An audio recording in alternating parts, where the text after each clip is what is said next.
They came to Stribor's forest, and the stag carried the old woman through the forest. Even in the dark, the daughter-in-law knew that this was Stribor's forest, where she had once before been enchanted for her sins.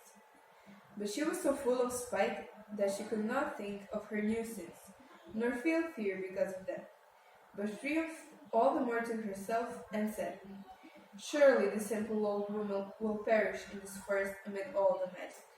And she ran still faster after the stag. But the stag carried the mother before Stribor. Now Stribor was lord of that forest.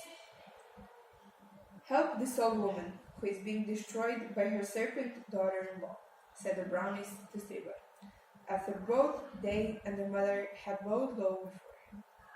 And they told him the whole story. But the son and daughter-in-law crept up to the oak and looked and listened through a wormhole to see what would happen. When the brownies had finished, Stribor said to the old woman, "Fear nothing, mother, leave your daughter-in-law. Let her continue in her wickedness, until it shall bring her again to the state from which she freed herself too soon. As for yourself, I can easily help you.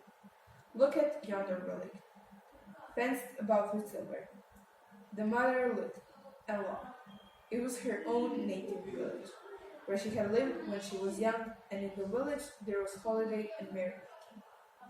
Bells were ringing, fiddles playing, flags waving, and songs resounding. Cross the fence, clap your hands, and you will at once regain your youth. You will remain in your village to be young and blithe once more as you were 50 years ago, said Stribor. At that, the old woman was glad as never before in her life. She ran to the fence, already her hand was on the silver gate, when she suddenly bethought herself of something, and asked Stribor, "And what will become of my son?" "Don't talk foolishness, old woman," replied Stribor. "How would you know about your son? He will remain in this present time, and you will go back to your youth. You will know nothing about any son." When the old woman heard that, she considered sadly, and then she turned slowly away from the gate, went back to Stribor, bowed low before him, and said, "I thank you, kind lord, for all the favor you would show me. But I would rather bide in my misery and know that I have a son than that you should give me all the riches and happiness in the world and I forget my son." As the mother said this, the whole forest rang again.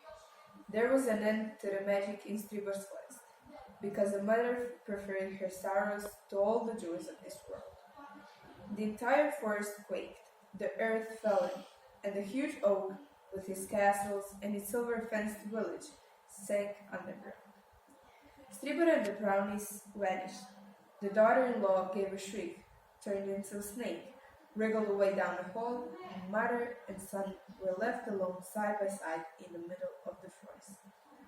The son fell on his knees before his mother, kissed the hem of her garment and her sleeve, and then he lifted her up in his arms and carried her back to their home, which they happily reached by daybreak.